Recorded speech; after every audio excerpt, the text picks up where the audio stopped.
Boa noite a todos. É muito bom estar de volta com vocês aqui e abrimos a palavra de Deus mais uma vez. Nossas orações têm juntado com vocês essa semana pela saúde do pastor Gessé.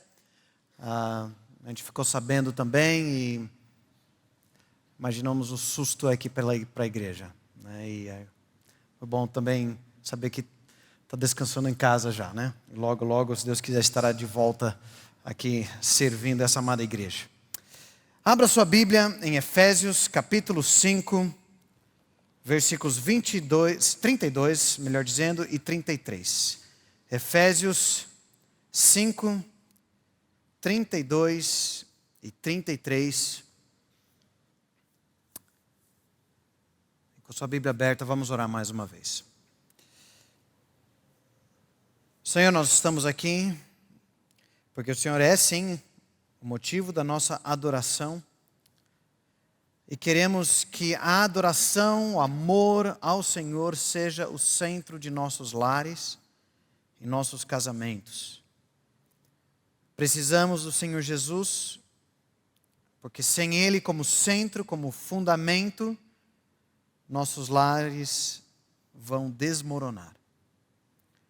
Lembramos mais uma vez do pastor Gessé e nós agradecemos pela forma que o Senhor usou os médicos essa semana e agradecemos que ele está em casa. Pedimos que o Senhor dê uma breve e completa recuperação para que ele continue o ministério para essa querida igreja. Pedimos agora que o Senhor abra os nossos corações diante da Tua palavra aberta para que nossos lares reflitam o modelo de Cristo e a igreja nesse relacionamento tão misterioso e maravilhoso. Oramos em nome de Jesus. Amém.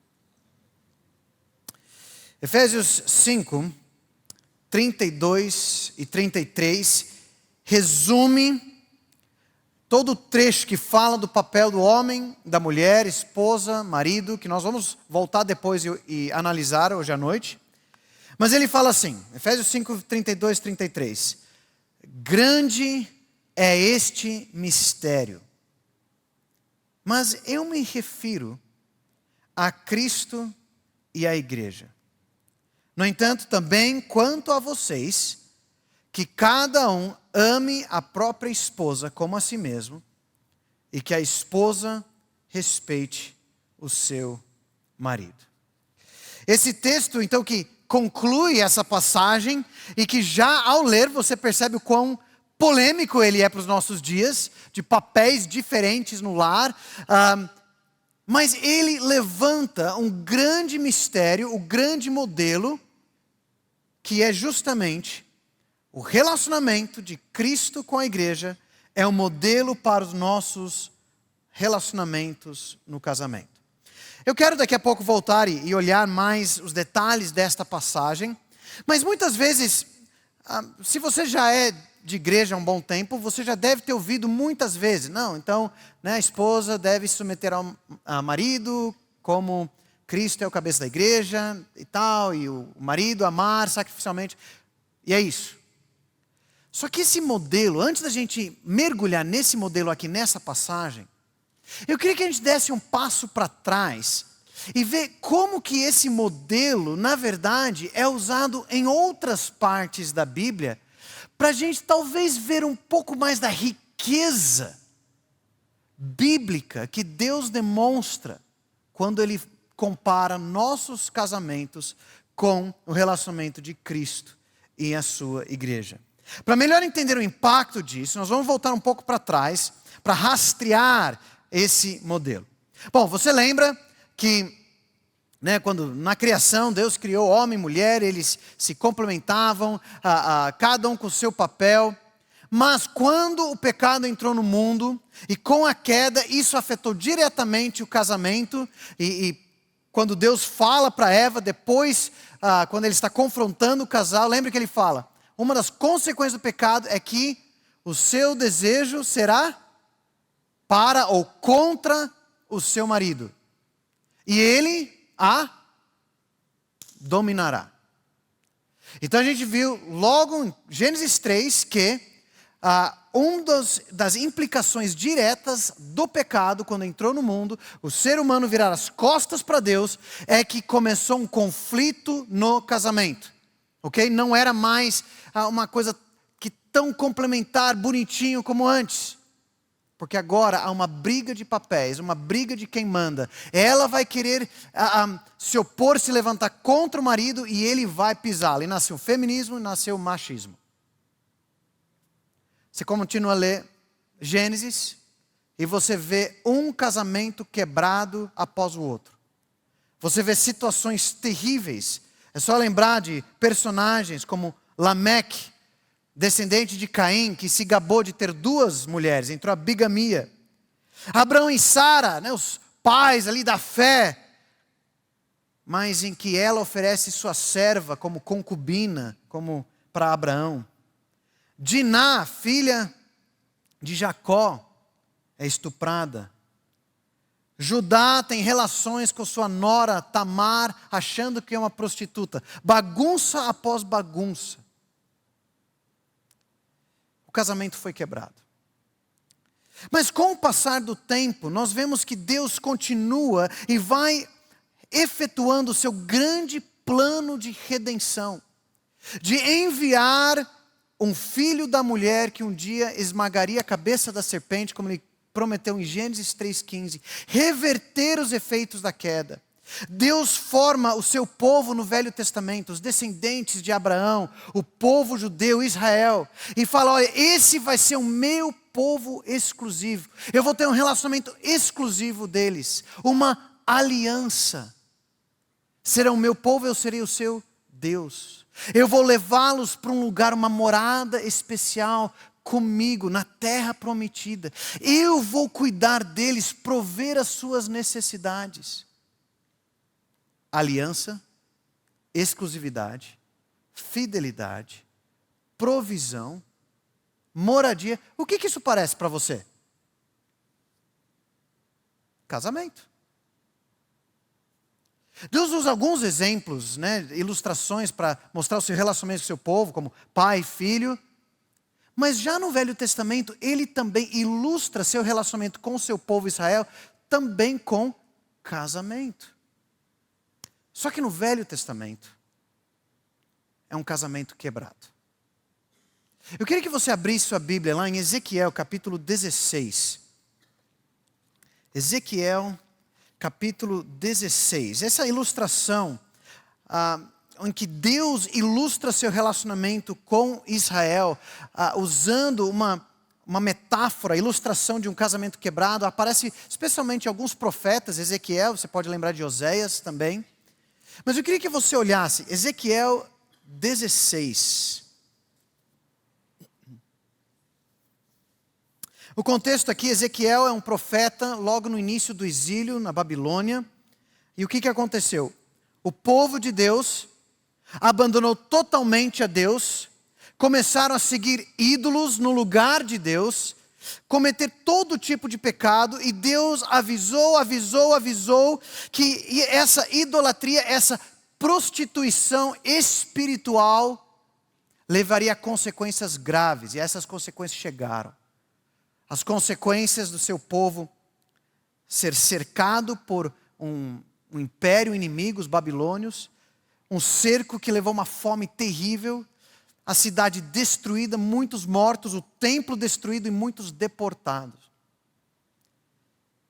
E no meio de tudo isso, Deus mandou alguns profetas como Ezequiel para avisar o que é que estava acontecendo. Nós vamos só olhar algumas partes desse capítulo, mas para você ter uma ideia, antes de começar lendo, eu queria que você imaginasse a história que vai ser contada aqui, como se fosse a história da Cinderela má. Né? Quantos gostam da história de Cinderela? Mas alguns não têm coragem, tá bom. Eu confesso, quando eu vi o filme da Cinderela, né, ao vivo, né, tal, toda vez que eu assisto eu choro. Isso só começou a acontecer depois que eu virei pai, né? Mas é uma das histórias, seja da Disney ou de outros, né, uma das mais bonitas, né, da conto de fadas, né?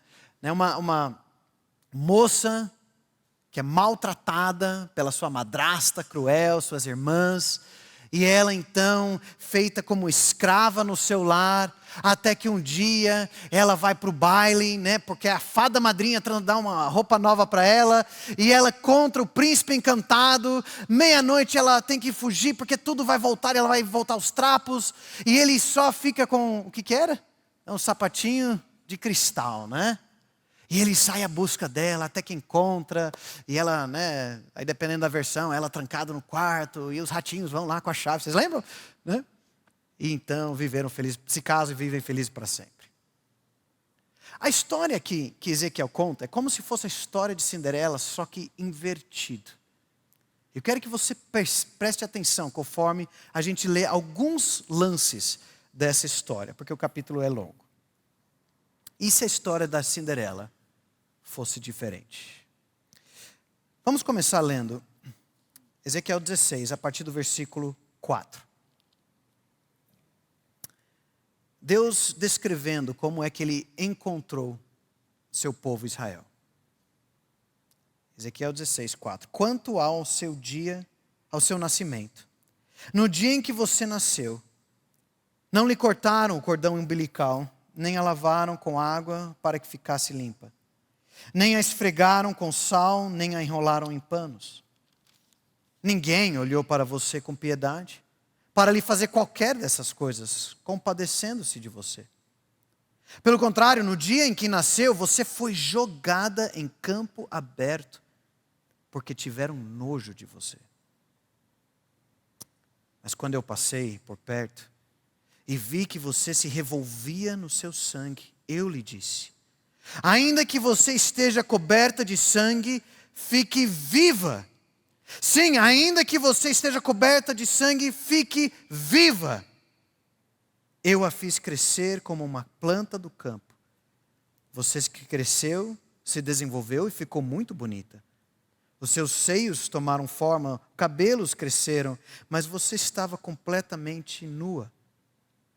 Quando passei de novo por perto e olhei para você, eis que você tinha chegado à idade do amor.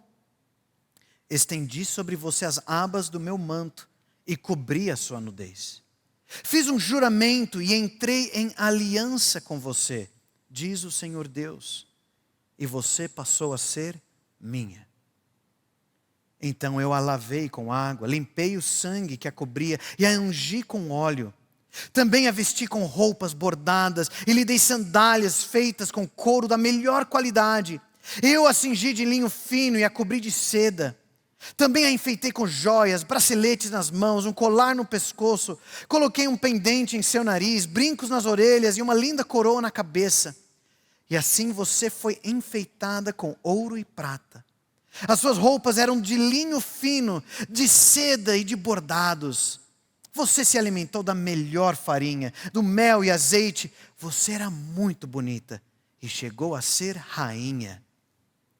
A sua fama correu entre as nações, por causa da sua beleza, pois você era perfeita, por causa do meu esplendor, que eu tinha posto sobre você, diz o Senhor Deus. Não sei se você já leu essa história na Bíblia, é um pouco diferente. Mas Deus está descrevendo como Ele encontrou o seu povo como se fosse um bebê largado, abandonado para morrer. E como Ele soprou e mandou viva, Ele deu vida ao seu povo, cresceu e Ele tomou o seu povo para ser a sua esposa, uma aliança de casamento. Ele fez com que se tornasse uma rainha, com tudo do bom e do melhor. É melhor do que a história de Cinderela. No caso da Cinderela, ela foi ao baile, mas nessa história é o rei, o príncipe encantado, que se encontra com ela à beira da estrada, largada, não bonitinha, de vestido mágico, mas totalmente desprezada. E mesmo assim, ele a transforma numa princesa. Só que a história se torna muito triste. Ao invés dela viver feliz para sempre nos cuidados do príncipe encantado, olha o que acontece, versículo 15.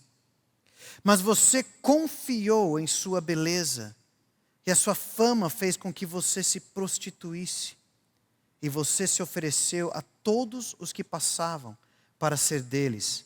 Pula para o versículo 20.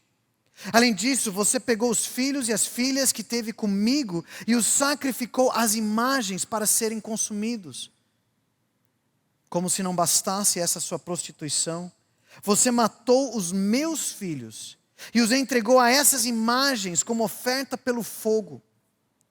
Em todas as suas abominações e nas suas prostituições, você não se lembrou dos dias da sua mocidade, quando você estava completamente nua, revolvendo-se no seu sangue. Ele descreve a idolatria como prostituição, especialmente o sacrifício humano que existia em Israel de oferecer suas próprias crianças. Pula para o versículo 32. Você foi como a mulher adúltera, que em lugar do seu marido recebe os estranhos. Todas as prostitutas recebem pagamento, mas você dá presentes a todos os seus amantes. Você faz isso para que venham de todas as partes adulterar com você. Com você, na sua vida de prostituta, acontece o contrário do que se dá com outras mulheres. Ninguém pede que você se prostitua. Você faz o pagamento e ninguém paga nada a você. Nisso, você é diferente. Essa história terrível que conta a história de Israel abandonando a Deus. É como se Cinderela não quisesse mais morar no palácio e fosse à beira da Fernão Dias se oferecer para os caminhoneiros que passam. Ela pagando para ser levada num motel. É uma história terrível, mesmo tendo um príncipe perfeito. Mas ela toma tudo o que recebeu e desperdiça nos outros. Versículo 43. Visto que você não se lembrou dos dias da sua mocidade e me provocou a ira com todas essas coisas, eis que também eu farei recair sobre a sua cabeça o castigo que os seus atos merecem, diz o Senhor Deus. Não é fato que a todas as suas obras, em suas outras abominações, você acrescentou esta depravação? Deus mostra para o seu povo as consequências terríveis do pecado. E Deus se humilha ao ponto de ilustrar a si mesmo como um marido abandonado. E que Ele vai julgar esse seu povo que abandonou. Ele mostra através desse retrato a sujeira do pecado que destrói um relacionamento perfeito com Deus por causa de tantas coisas que colocamos no lugar de Deus.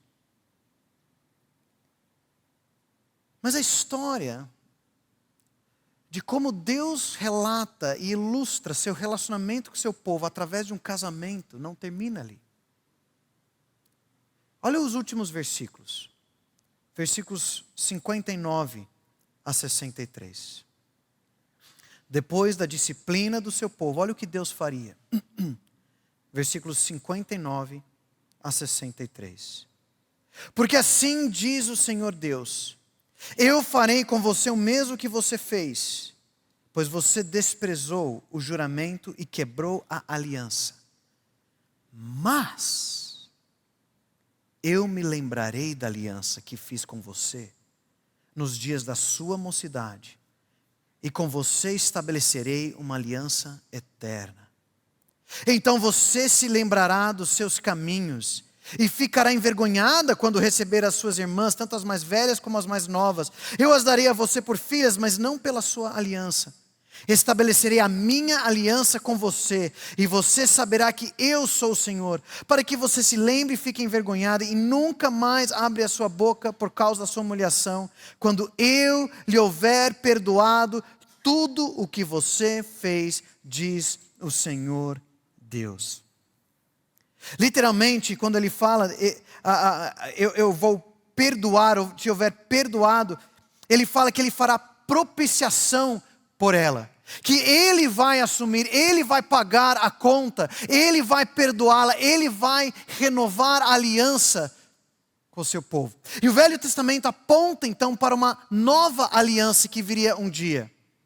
Ele aponta que apesar da imoralidade, da prostituição, apesar dessa aliança quebrada, Deus ainda pela sua graça e misericórdia seria fiel para cumprir as suas promessas ao seu povo. Vocês lembram a história de Oséias? Oséias é bem parecido, né? Uma questão de um casamento, uma mulher adúltera, que aí depois é retomada, e Deus também ilustra seu relacionamento, e ele até tem um versículo lá, que muitos têm no seu casamento: eu me casarei com você para sempre. Alguém aqui usou no seu casamento esse texto?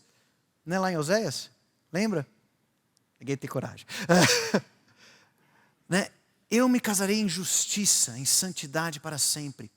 É uma frase linda sobre o casamento, mas que Deus está usando para mostrar como Ele voltaria para o seu povo, pecador, para renovar, salvar pela sua misericórdia o seu povo. A história desta aliança no Velho Testamento é muito triste. Mas ele aponta para algo que Deus ainda faria, que todo o Velho Testamento vai apontando. Depois de 70 anos, o povo voltou do castigo lá na Babilônia, mas nunca foi tudo o mesmo. Porque eles aguardavam ainda o dia que viria, sim, o príncipe da paz, o rei dos reis, o Messias. E quando ele veio, ele fez propiciação, sim, na cruz do Calvário, tomando a maldade, o adultério espiritual e colocou sobre si. Porque, queridos, se esse é o retrato do povo de Deus, do Velho Testamento, os judeus, o povo de Israel, que diria de nós que nem desse povo éramos? Mas a história do Novo Testamento, com a vinda de Cristo e a nova aliança que Ele inaugura, alcança nós. Vamos lá para Efésios agora. E o que nós vamos olhar aqui um pouquinho, dando uma olhada rapidamente para chegar no nosso texto, que nós vamos também dar uma olhada rapidamente, nos lembra o que Cristo fez na cruz do Calvário para a salvação, não só dos judeus, mas os nossos pecados também. Pode passar mais um ali. O que nós vamos trabalhar aqui nesse trecho é mostrar, chegando então, que o relacionamento de Cristo com a igreja é o padrão do amor e respeito no casamento. Mas vamos para chegar lá então, Efésios capítulo 1. Efésios 1, no início, nós vemos a grande salvação que temos em Cristo. Versículos 7 a 10. Efésios 1, 7 a 10. Nele temos a redenção pelo seu sangue, a remissão dos pecados, segundo a riqueza da sua graça, que Deus derramou abundantemente sobre nós em toda a sabedoria e entendimento. Ele nos revelou o mistério da sua vontade, segundo o seu propósito, que Ele apresentou em Cristo, de fazer convergir nele, na dispensação da plenitude dos tempos, todas as coisas, tanto as do céu como as da terra. Cristo veio para ser aquele que traz, sim, a salvação, o perdão dos pecados e um novo relacionamento de Deus com o seu povo. E a grande alegria disso é que nós, os não-judeus, fomos incluídos nisso. Capítulo 2, versículo 4 de Efésios. Mas Deus, sendo rico em misericórdia, por causa do grande amor com que nos amou, e estando nós mortos em nossas transgressões, nos deu vida juntamente com Cristo. Pela graça vocês são salvos. Ele diz no versículo 8, isso de graça, por meio da fé. Se você está aqui hoje, talvez visitando hoje à noite, a Bíblia diz que todos nós somos pecadores. O nosso problema, inclusive dos nossos casamentos, o problema mais profundo de um adultério espiritual contra o nosso Criador. Mas que esse Jesus, o Filho de Deus, veio morrer na cruz para oferecer salvação, perdão para todo aquele que nele crê. Mas aí, mais para frente, no capítulo 2, o que ele ainda diz?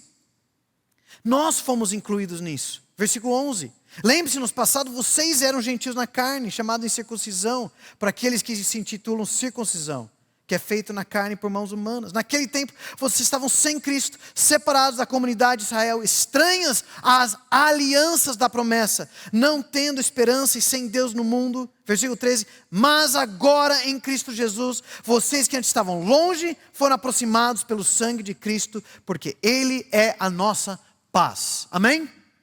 Amém. Ele continua, capítulo 4, falando então, agora, diante de tantas misericórdias de Deus, diante de tanta coisa que Deus tem feito, agora vivam de maneira digna da vocação que vocês foram chamados. Vocês agora são de Jesus, Ele vos alcançou pela graça, vivam de maneira digna disso. Como? Capítulo 4, versículos, mais para frente, versículos 17 em diante, 18 em diante.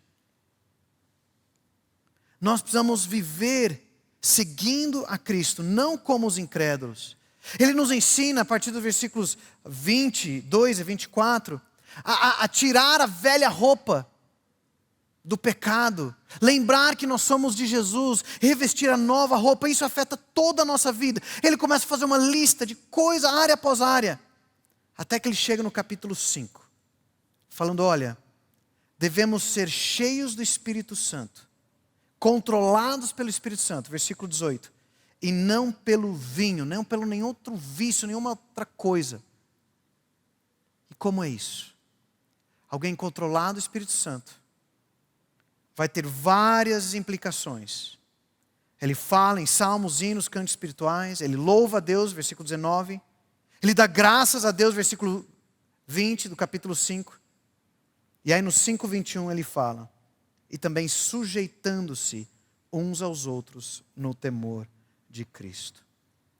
Aqueles que são cheios do Espírito Santo sujeitam-se uns aos outros, colocando os interesses do outro em primeiro lugar. E ele vai dar exemplos disso. Qual o primeiro exemplo? Mulheres. Qual o segundo exemplo? Homens, maridos.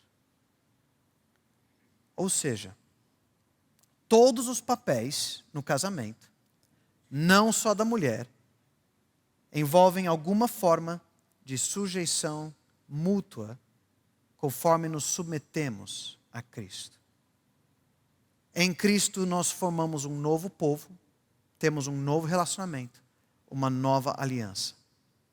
Então não é de se estranhar que mais uma vez, quando chegamos aos versículos 22 a 33, que Deus usa a ilustração do casamento para falar do seu relacionamento do seu povo, agora Cristo e a igreja. Só que tem uma mudança aqui.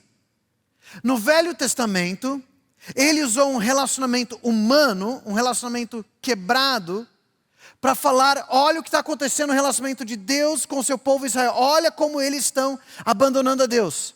Agora ele vai fazer o inverso. Agora ele vai usar a ilustração de como é o relacionamento de Deus, de Cristo com a sua igreja, para mostrar como deveria ser o nosso relacionamento dentro de casa. Porque em Cristo nós temos um novo relacionamento com Deus. Nós temos uma nova aliança, nós somos de Jesus perdoados, nós temos novos corações, nascemos de novo. E então isso vai afetar como é o nosso relacionamento em casa, quando Cristo é o centro. O relacionamento de Cristo com a igreja é o padrão do amor e respeito no casamento. Então vamos olhar rapidamente quais as implicações disso, qual é o relacionamento de Cristo com a igreja, como que é esse mistério e o que é isso? Como que uma igreja pode estar unida com Cristo, nesse grande mistério.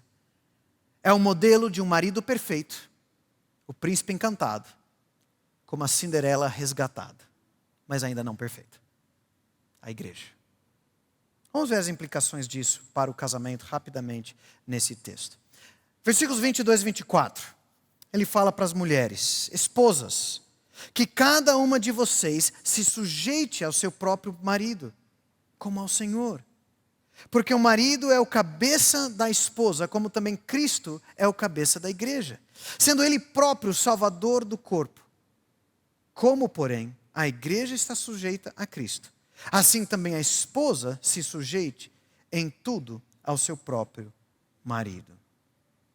Mulheres devem ser submissas aos maridos, como a igreja é submissa a Cristo. Esposas devem ser submissas aos maridos, como a igreja é submissa a Cristo. O princípio está no versículo 22. Uma submissão ao marido como ao Senhor.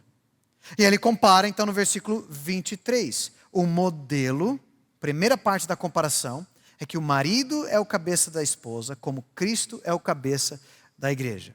Então o que significa isso?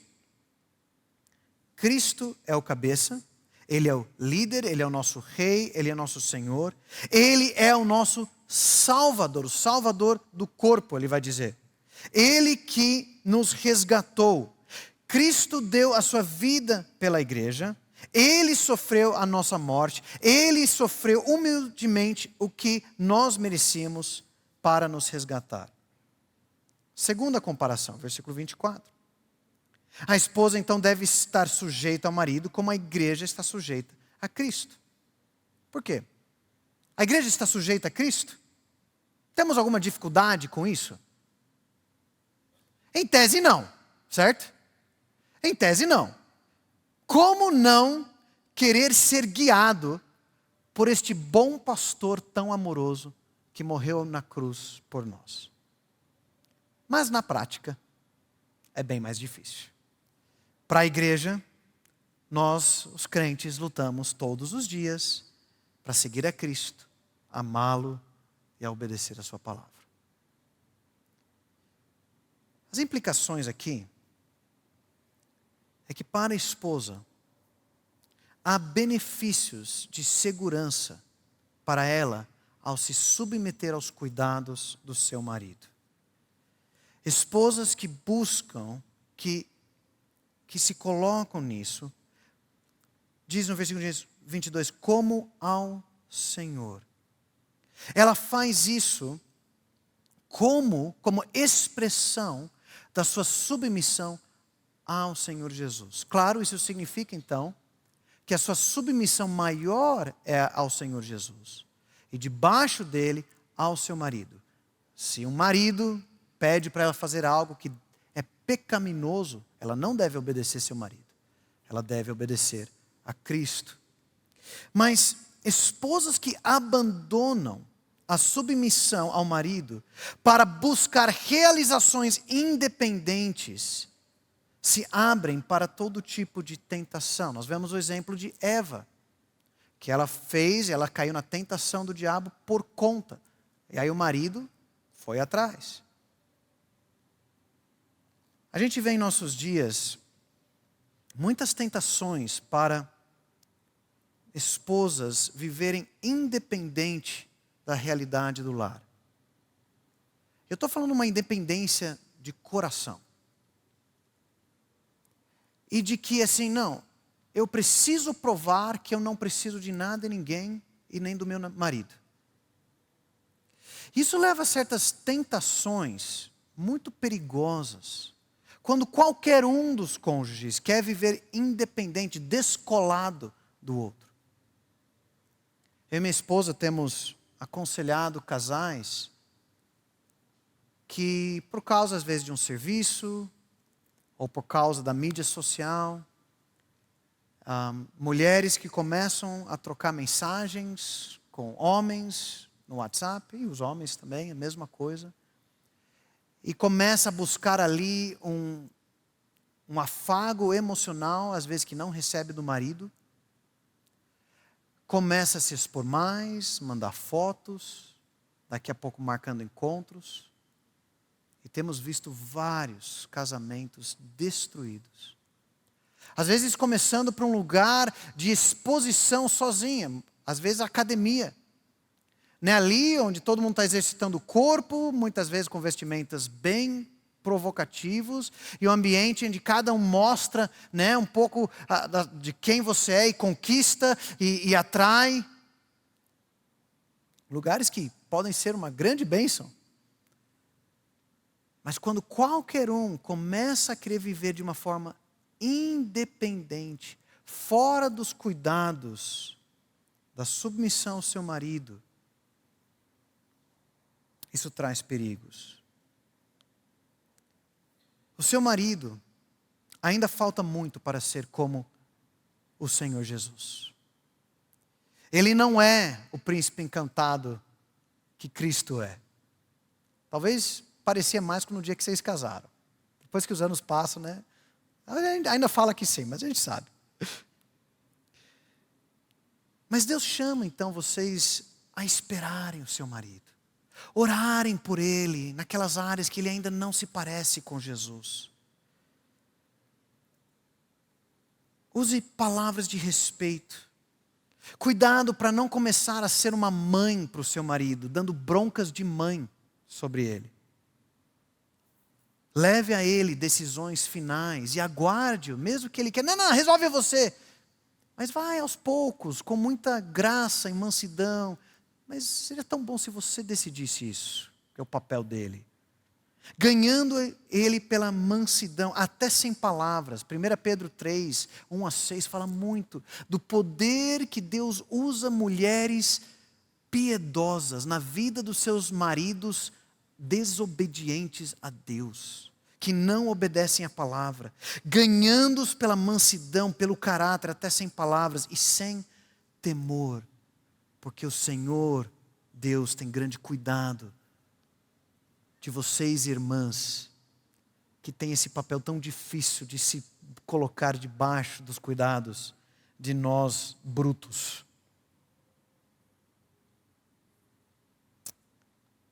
Mas ele volta para os homens, versículos 25-32.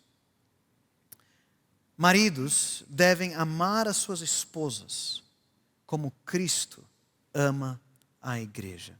Vamos olhar isso em duas partes aqui. Primeiro, versículos 25-27. Acompanhe na sua Bíblia. Maridos, que cada um de vocês ame a sua esposa, como também Cristo amou a igreja e se entregou por ela, para que a santificasse, tendo-a purificado por meio da lavagem de água pela palavra, para apresentar a si mesmo como igreja gloriosa, sem mancha, nem ruga, nem coisa semelhante, porém santa e sem defeito. O amor sacrificial que devemos ter deve ser como o amor de Cristo para santificar a sua igreja.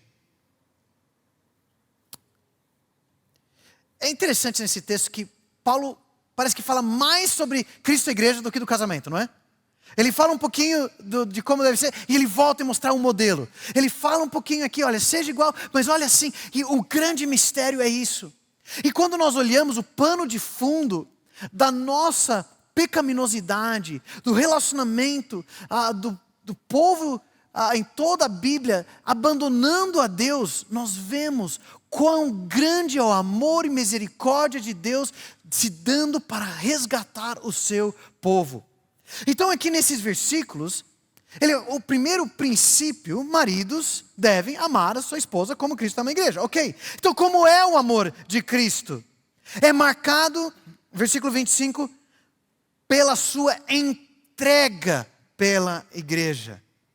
Por que Cristo se entregou, deu tudo na cruz do Calvário pela sua igreja? Primeiro propósito, versículo 26, para santificá-la, para purificá-la, como? Pela lavagem da água pura da palavra. Segundo propósito, versículo 27, para apresentar a igreja a si mesma gloriosa e perfeita.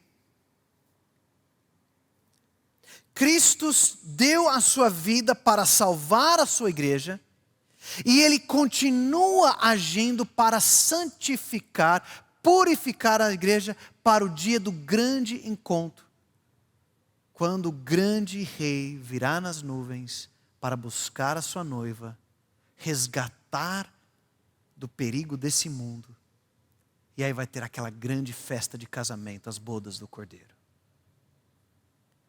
Enquanto isso, você notou como ele descreve o tratamento de beleza? Versículo 27, lavagem, apresentar sem mancha, ruga, coisa semelhante, santa, sem defeito. Parece dia de noiva, não parece? Como foi o seu dia de noiva? Né? Horas e horas, madrugadas acordando. Algumas acordam até de madrugada para começar o preparo. O bom do noivo é que já vem pronto. Né? 15 minutos antes da cerimônia, vai lá, né? Dá uma... E... Cristo está como se fosse um dia de noiva constante, preparando a sua igreja para o dia que Ele vai vir buscá-la. Meus irmãos, maridos, será que as nossas esposas poderiam se virar para nós e dizer: meu querido, todo dia com você é um dia de noiva? Pela forma que nós demonstramos o cuidado e o carinho e amor sacrificial como Cristo demonstra para a sua igreja. Todo dia, dia de noiva, isso custa caro. E custa mesmo. Amar é dar, não tomar. É morrer para suas preferências todos os dias, para ver a sua esposa cada vez mais linda por dentro e por fora. Será que com cada ano que se passa no seu casamento, a alma da sua esposa tem ficado mais bela? Deus confiou uma filha dele aos seus cuidados, como auxílio essencial para o chamado dele para vocês como casal.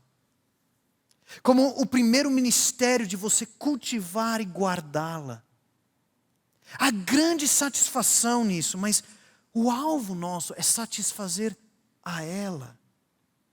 Emocionalmente, sexualmente, espiritualmente. Somos chamados então para conhecer as lutas e anseios dela. Essas áreas que ainda são um problema que ela luta dentro da vida dela, que ela teme. A liderança espiritual no lar é nosso papel. Não se acomodar com aquilo, já que ela vai fazer isso, acho que ela resolve. Mas orar com ela, orar com os filhos, guiá-la no crescimento da palavra. Ser um líder que serve como Cristo serviu a sua igreja. Uma esposa triste é uma vergonha para o marido.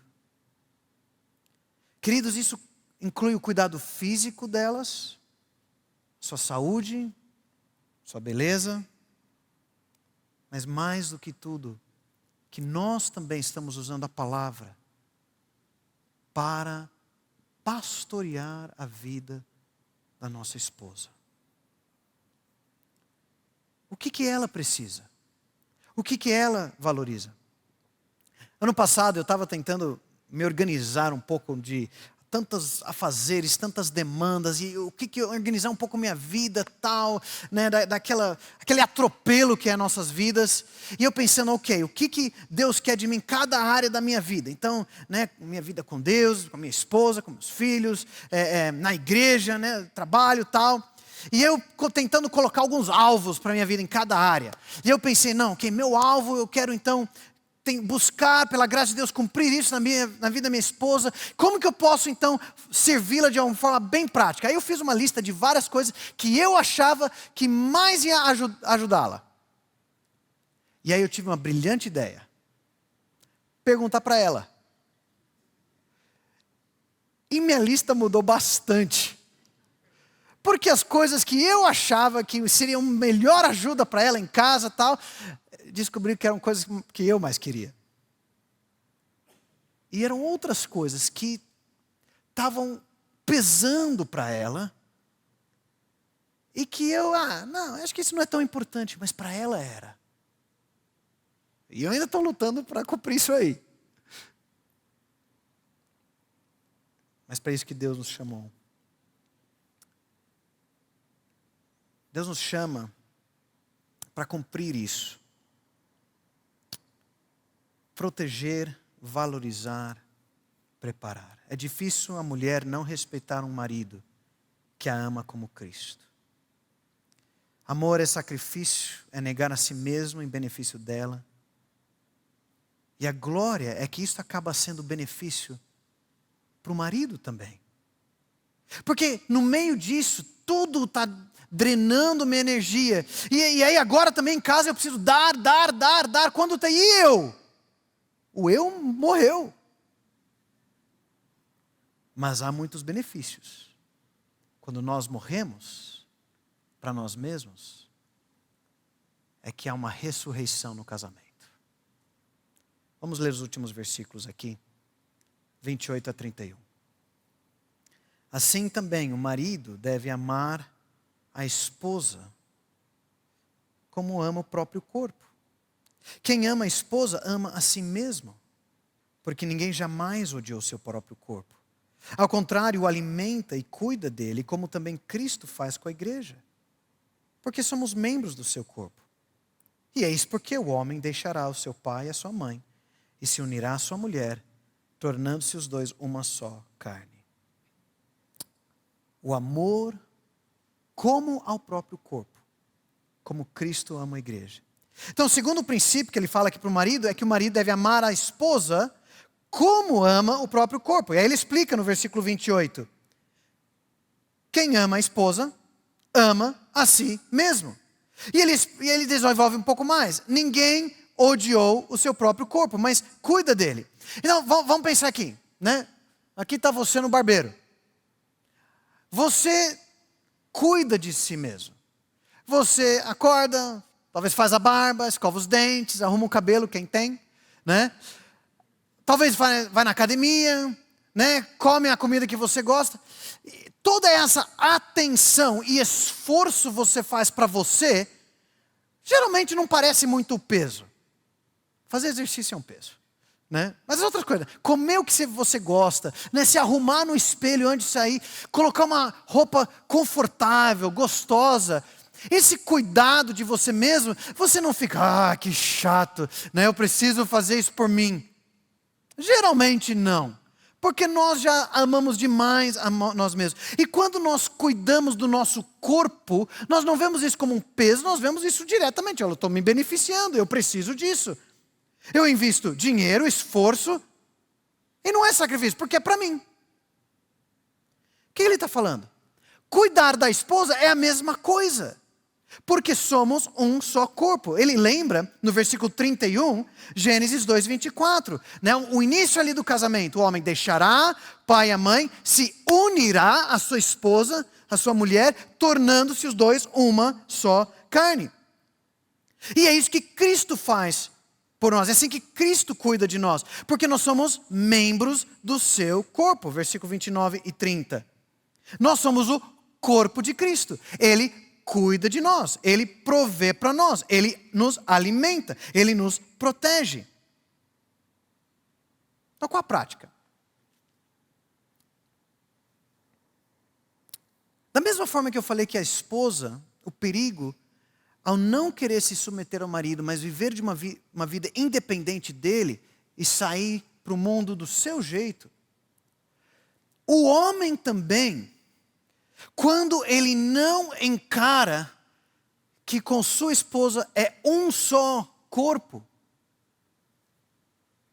ele abandona o seu lar, o seu casamento, e começa a encarar como se fosse outro, e os dois começando a focar mais em si mesmo como indivíduos. Eu, ela, meu, dela. Eu tenho o meu tempo, ela tem o tempo dela. Meus hobbies, o dela. Minha conta bancária, minhas finanças, dela.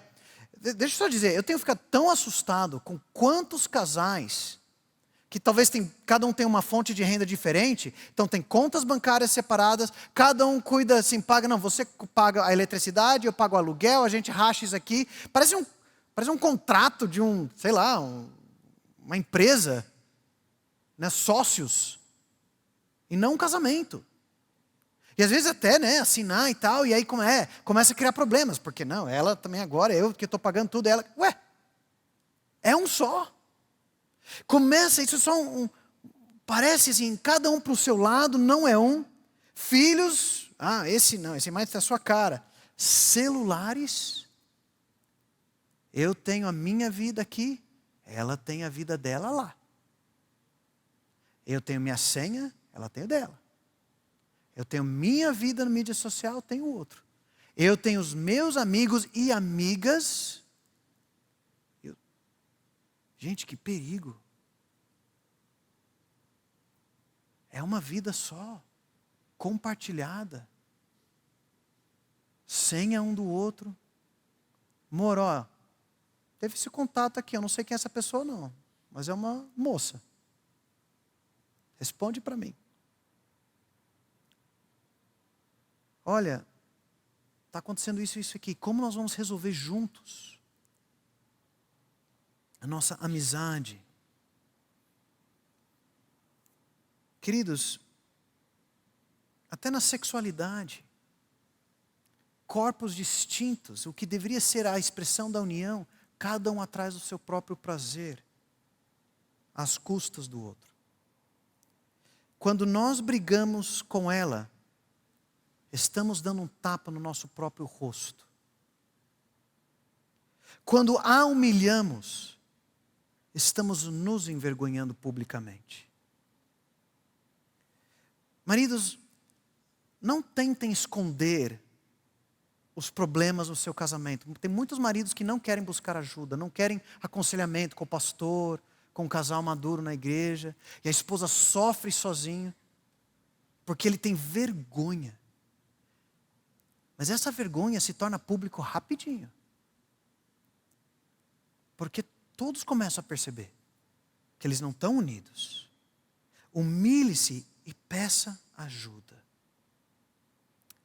Os versículos 32 e 33 nós já lemos. O mistério da união de Cristo e a igreja é a base para o relacionamento conjugal. O relacionamento de Cristo com a igreja é o padrão do amor e respeito no casamento. A história da Cinderela, na versão bíblica, é uma história da redenção de Cristo do seu povo. E a história continua e chega no seu clímax em Apocalipse, quando Cristo vier voltar para buscar a sua noiva.